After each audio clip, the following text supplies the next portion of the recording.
Picture this. You're in your house, your own space, your own kitchen, your own store where you kept, food for yourself and your family. Things you worked for, things that belong to you, and then someone who doesn't live there walks in, looks around, and tells you to hand everything over. Doesn't negotiate, doesn't ask, just takes. And if you resist, they either overpower you or find someone inside your home to side with them. And before you know it, what used to be yours is no longer under your control.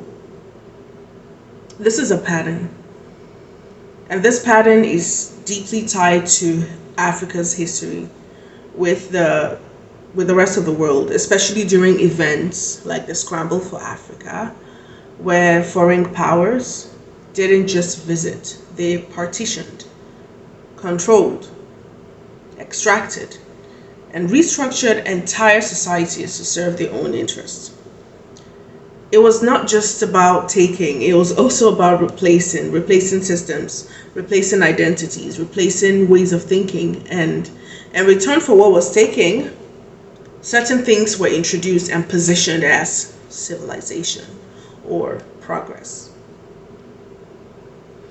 Religion was expanded and reshaped across the entire continent. Governance systems like democracy were introduced as the standard. Foreign languages became the official means of communication, and as if Africa did not have its languages already, complex systems of belief, leadership, and languages long before any outsider arrived. And over time, many people began to see these introduced systems as the default, without questioning how and why they came to be dominant. Now, to be clear, some of these systems have value today.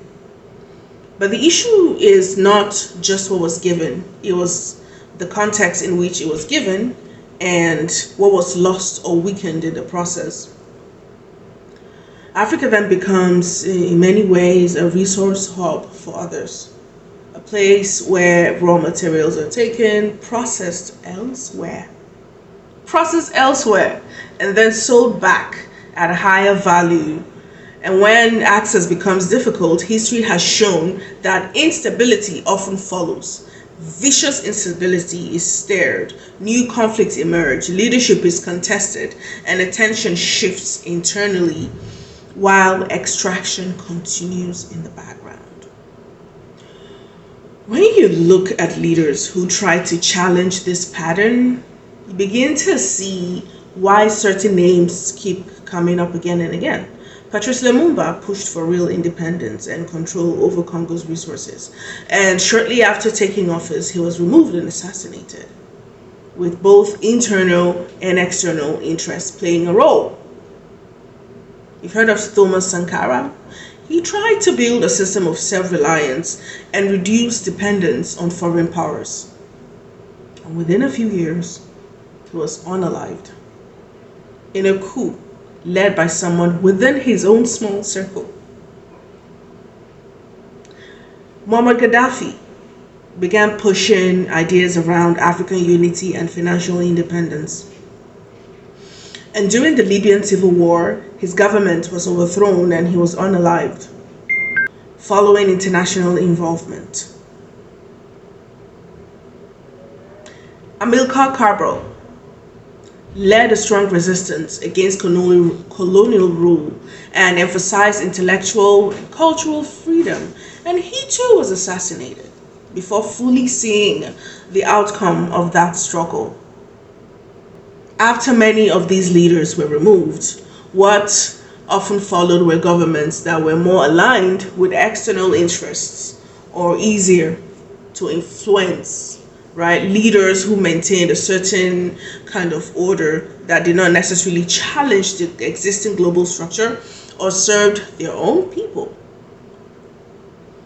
While every country has its own internal dynamics, this pattern shows up often enough that it cannot just be dismissed as a coincidence. Do you understand what I'm saying? Africans continue to divide themselves along lines of tribe, religion, gender, and politics, arguing over identities. But once you step outside the continent, these differences suddenly become secondary. In other words, these differences don't matter outside of the African continent, because outside Africa, Africa, Africans are seen as Africans, and many times treated with the same assumptions, regardless of those internal differences.